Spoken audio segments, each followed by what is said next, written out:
Hi, welcome to my channel. This is one in a series of videos where I'll be crocheting with strips of tulle to make different projects. This is the last of 3 I have planned. I also made this little travel pouch and some flowers. Today I'll be showing you how to make this super puffy loopy laptop case. It's really easy to make, just a 2-row repeat in the shape of a rectangle, which gets folded over, and then I hand sewed in a zipper closure. To make this you'll need some tulle strips. For this project, I worked with lots of different colors, stacking 2 layers together, which makes a nice visual effect, and it also makes the loops nice and full. I'll put information and links for all the supplies in the description. The length of your strips can vary, but the widths should all be about 4 inches wide.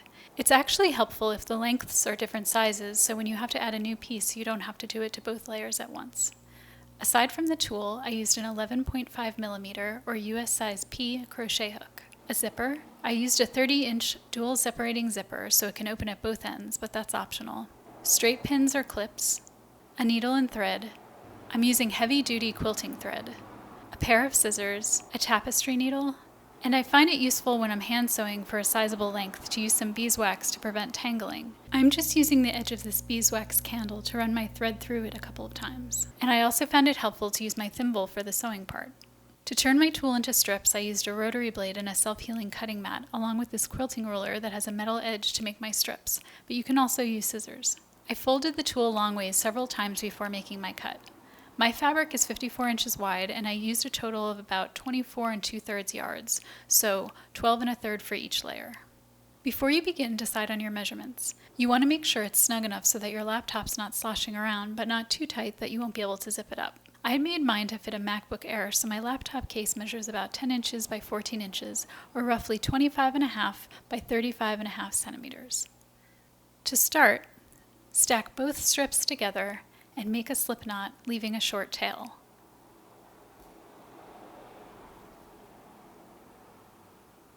Insert your hook and pull on the tail to tighten, leaving a little bit of slack. Make a chain by wrapping the tulle over to the front of your hook and pulling through the loop on your hook. Repeat until you get to your desired width, in my case it's 22, and then make 1 extra chain for your turning chain.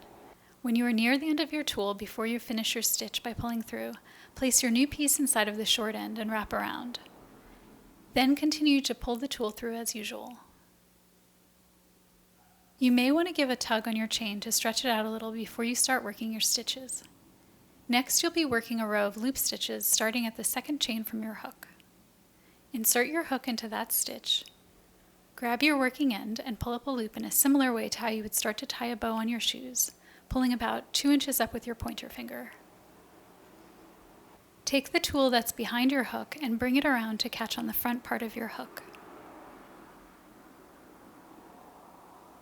Then pull it through the first loop on your hook. You'll now have 2 loops on your hook.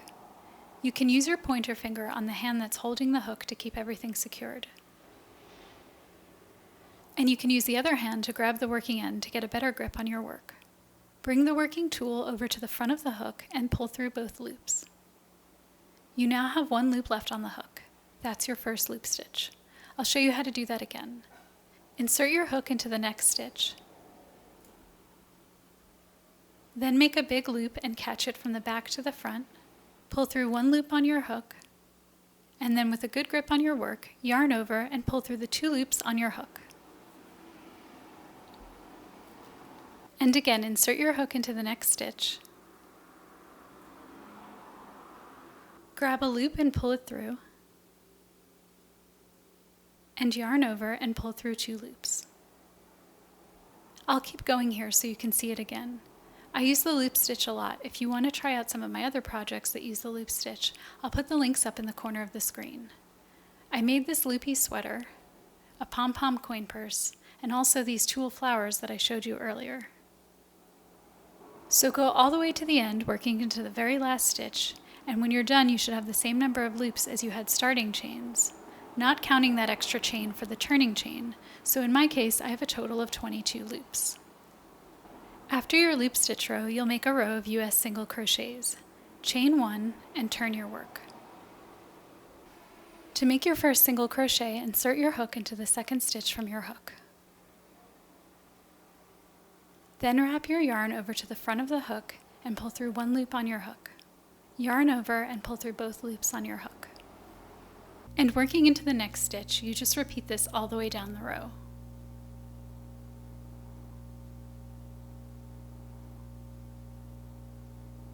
You can see here where the last stitch needs to be worked, directly above the last loop.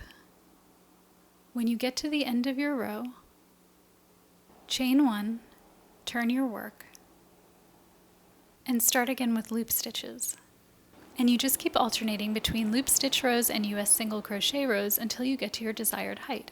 In my case, I stopped at my 18th loop stitch row, which means I had a total of 18 loop stitch rows with 17 single crochet rows in between. And this is what the back of the work looks like. In total, my panel measures approximately 20 inches or 51 centimeters by 14 inches or 35.5 centimeters. When you're done with your panel, chain 1 to bind off. Cut your work and pull through. You can use a tapestry needle to hide the tails of your work. All that's left to do is sew in the zipper. You can attach the zipper in any way that works for you. The way I did mine is I unzipped it and pinned along the edges, rounding the corners with a little fold. Using a doubled thread, I hand-stitched along the edge, being sure to leave enough clearance for the zipper head to pass and reinforce the ends with extra stitches. This case isn't lined, so it's not waterproof or anything like that, but it would be super easy to sew in a rectangular piece of neoprene or other material for extra protection. And that's the Loopy crochet laptop case. If you enjoyed this project, check out some of my others and subscribe if you'd like to stay up to date on new videos as they come out. Thanks for watching. See you next time.